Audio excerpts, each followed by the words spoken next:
bahwa masing-masing tersangka tersebut telah melakukan berbagai penyimpangan yang merupakan perbuatan melawan hukum dan tata kelola minyak yang mengakibatkan kerugian negara maupun kerugian perekonomian negara.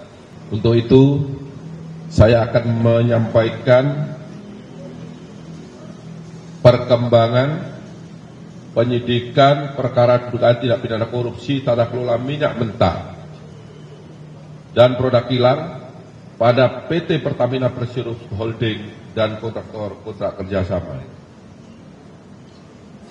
Pada hari ini, Kamis 10 Juli 2025, disampaikan perkembangan penanganan perkara dimaksud, yaitu perkara dugaan tindak pidana korupsi dalam tata kelola minyak mentah dan produk kilang pada PT Pertamina Persero Holding dan kontraktor kontrak kerjasama tahun 2018 sampai dengan tahun 2023. Dari hasil penyidikan yang dilakukan secara maraton dengan jumlah saksi sebagaimana yang telah disampaikan oleh Pak Kabid Penkum, tim penyidik menyimpulkan telah diperoleh alat bukti yang cukup untuk menetapkan sebanyak 9 tersangka. Adapun ke-9 tersangka tersebut dapat saya sampaikan sebagai berikut. Yang pertama, tersangka AN selaku Vice President Suplai dan Distribusi Kantor Pusat PT Pertamina tahun 2011 sampai dengan tahun 2015. Yang kedua, tersangka HB selaku Direktur Pemasaran dan Niaga PT Pertamina pada tahun 2014. Yang ketiga, tersangka TN selaku VP Integrated Supply Chain tahun 2017 sampai dengan tahun 2018.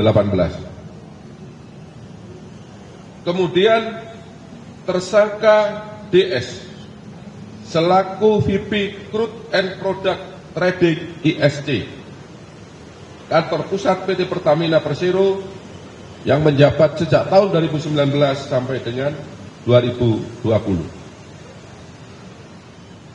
Yang kelima, tersangka AS selaku Direktur Gas Petrochemical and New Business PT Pertamina International Shipping.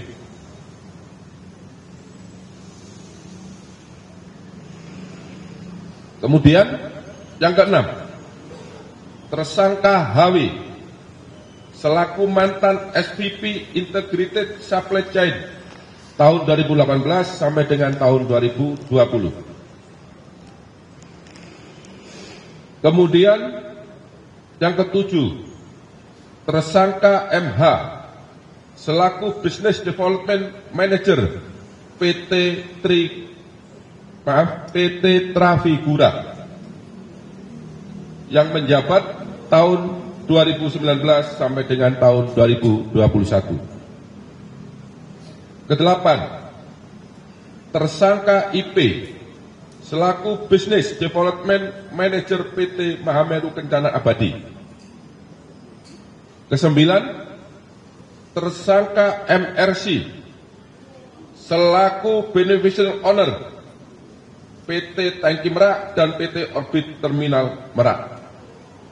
Untuk para pejabat di PT Pertamina, sebagaimana yang saya sebutkan tadi, karena yang bersangkutan beberapa kali menjabat di tempat yang berbeda, maka tidak saya sebutkan jabatannya satu persatu.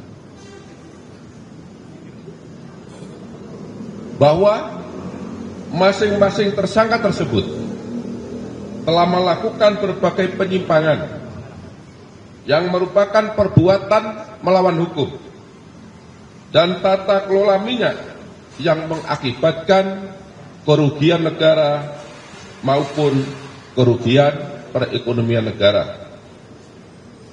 Adapun penyimpangan tersebut dapat disampaikan sebagai berikut.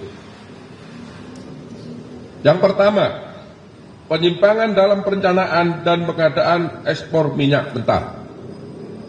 2. Penyimpangan dalam perencanaan dan pengadaan impor minyak mentah. 3. Penyimpangan dalam perencanaan dan pengadaan impor BBM. 4. Penyimpangan dalam pengadaan sewa kapal.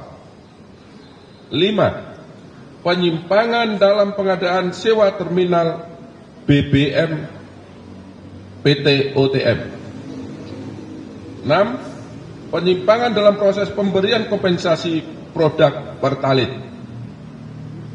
Ketujuh, penyimpangan dalam penjualan solar non-subsidi kepada pihak swasta dan pihak BUMN yang dijual dengan harga di bawah harga dasar.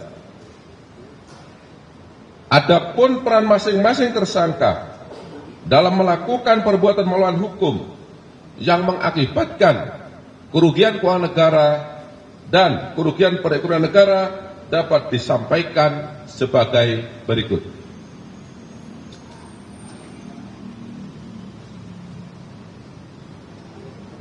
Tersangka AN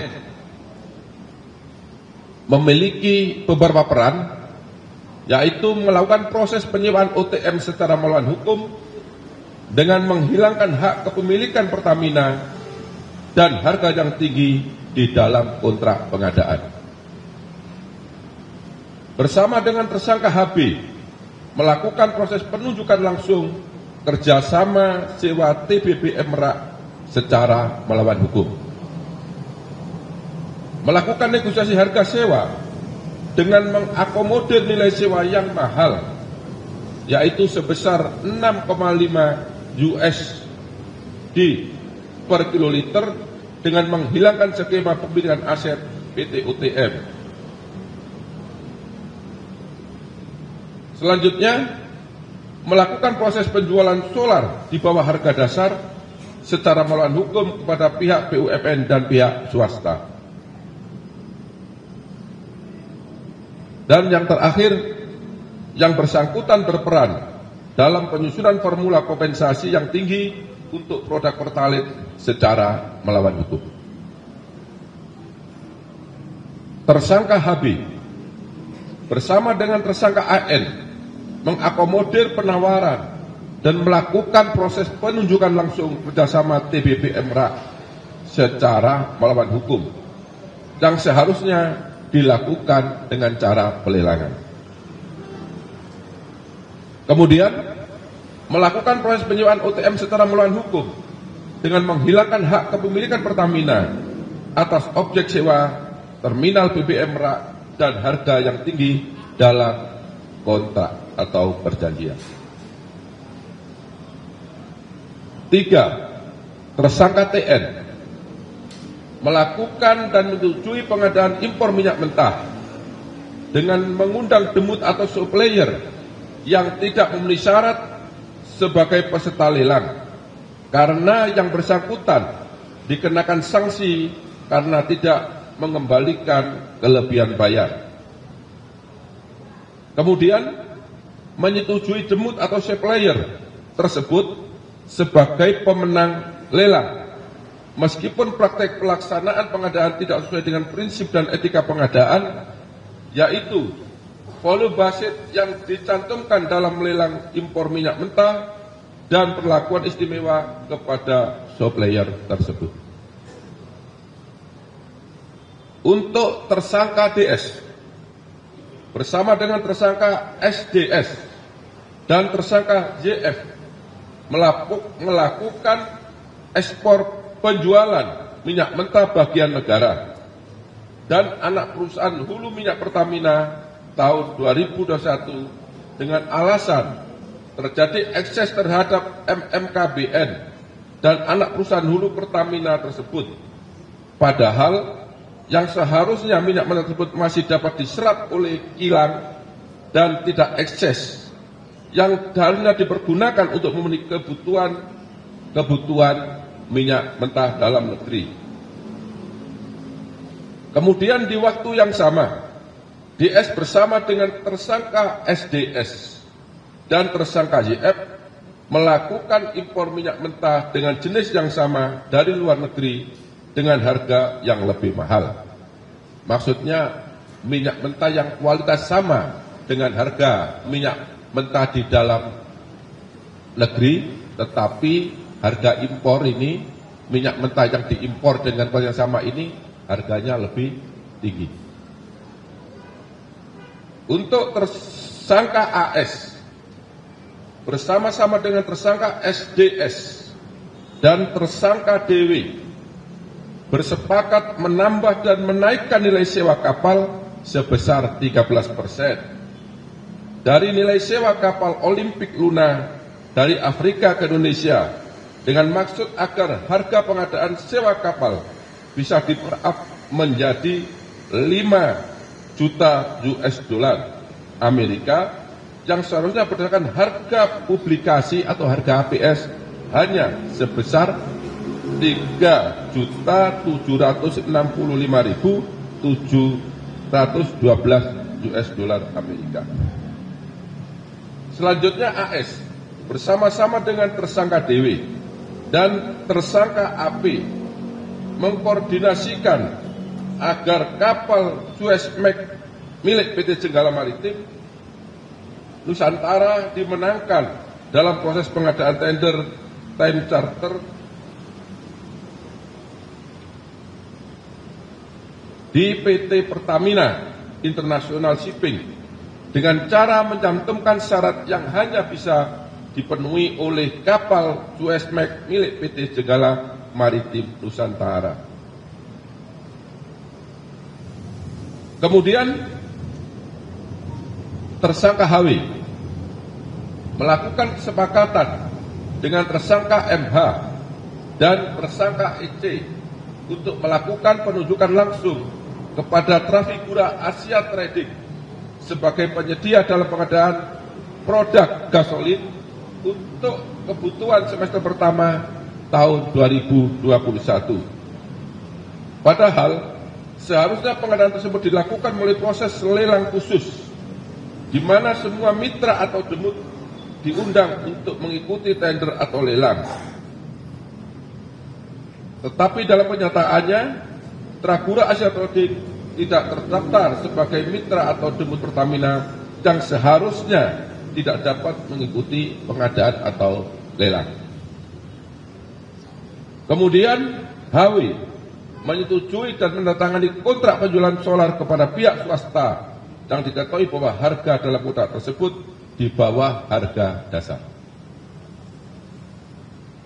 Yang ketujuh, tersangka MH bersama-sama dengan tersangka HW dan EC bersepakat memenangkan kepada Trafigura Asia Trading dengan penunjukan langsung secara melawan hukum dalam pengadaan produk gasolin untuk semester pertama tahun 2021, yang mana diketahui bahwa Trafigura Asia Trading tidak terdaftar sebagai mitra atau demut di PT Pertamina Patraniaga yang seharusnya tidak dapat mengikuti atau tidak dapat diikut sertakan sebagai peserta lelang atau pengadaan. Kedelapan, tersangka IP bersama-sama dengan tersangka AP dengan sepengetahuan tersangka AS melakukan pengangkutan minyak mentah S-Krafos secara koloding menggunakan kapal Olimpik Luna dari Afrika ke Indonesia, sehingga pengadaan bisa dilakukan secara penunjukan langsung dan juga mengondisikan harga penawaran agar sesuai dengan markup harga yang sudah disepakati bersama antara tersangka AS, tersangka SDS, dan tersangka DW. sehingga dari selisih harga tersebut mengakibatkan kemahalan harga sebesar 15 aplikasi atau nilai HPS, dan tersangka Dewi mendapatkan keuntungan sebesar 3% dari nilai selisih tersebut. Kemudian yang terakhir, tersangka MRC melakukan perbuatan secara bersama-sama dengan tersangka HB, tersangka AN, dan tersangka GRJ secara melawan hukum untuk terminal BBM Tangki Merak dengan melakukan intervensi kebijakan tata kelola PT Pertamina berupa memasukkan rencana kerjasama penyewaan terminal BBM Merak yang pada saat itu PT Pertamina belum memerlukan tambahan penyimpanan stok BBM. Kemudian menghilangkan skema kepemilikan aset terminal BBM Merak dalam kontrak kerjasama serta menetapkan harga kontrak yang sangat tinggi. Para teman-teman wartawan yang saya hormati, ini tadi sebagian perbuatan material yang dilakukan oleh para tersangka, tetapi belum saya seluruhnya kita sampaikan di sini karena sangat banyaknya perbuatan-perbuatan yang dilakukan oleh para tersangka tersebut. Perbuatan para tersangka sebagaimana tersebut di atas bertentangan dengan 1. Undang-Undang Nomor 22 Tahun 2001 tentang minyak dan gas bumi. Yang kedua, Undang-Undang Nomor 30 Tahun 2007 tentang energi. Keempat, Undang-Undang Nomor 40 Tahun 2007 tentang persiaran terbatas. Kelima, Peraturan Pemerintah Nomor 36 Tahun 2004 sebagaimana diubah dengan Peraturan Pemerintah Nomor 30 Tahun 2009 tentang kegiatan usaha hilir minyak dan gas bumi.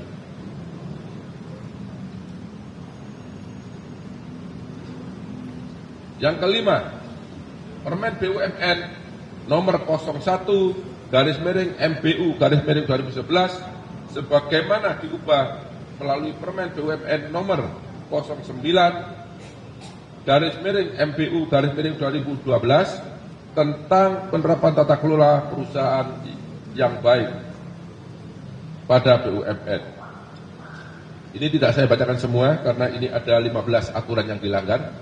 Nanti pada saatnya dalam persidangan di pengadilan, teman-teman wartawan bisa melihat dan menyaksikan secara langsung aturan apa saja yang dilanggar oleh para tersangka.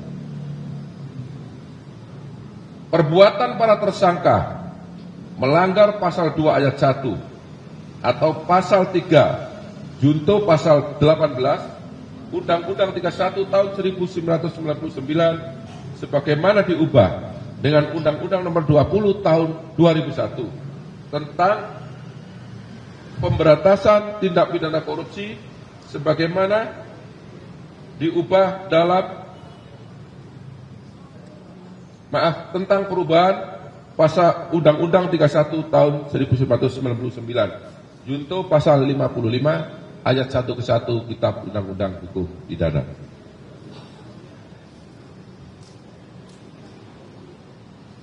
Selanjutnya, setelah dilakukan pemeriksaan kesehatan, para tersangka dinyatakan sehat baik jasmani maupun rohani, dan selanjutnya tim penyidik melakukan penahanan terhadap 9 tersangka tersebut untuk 20 hari ke depan. 8 tersangka tersebut untuk 20 hari ke depan terhitung mulai tanggal 10 Juli 2025 hari ini.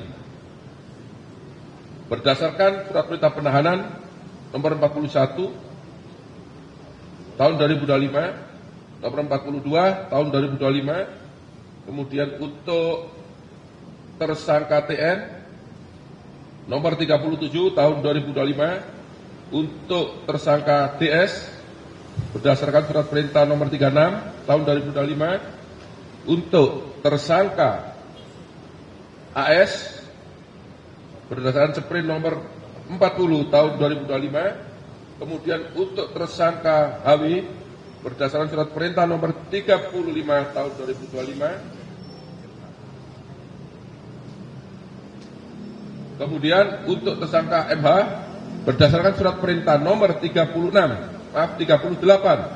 tahun 2025, dan yang terakhir untuk tersangka IP berdasarkan surat perintah nomor 39 tahun 2025.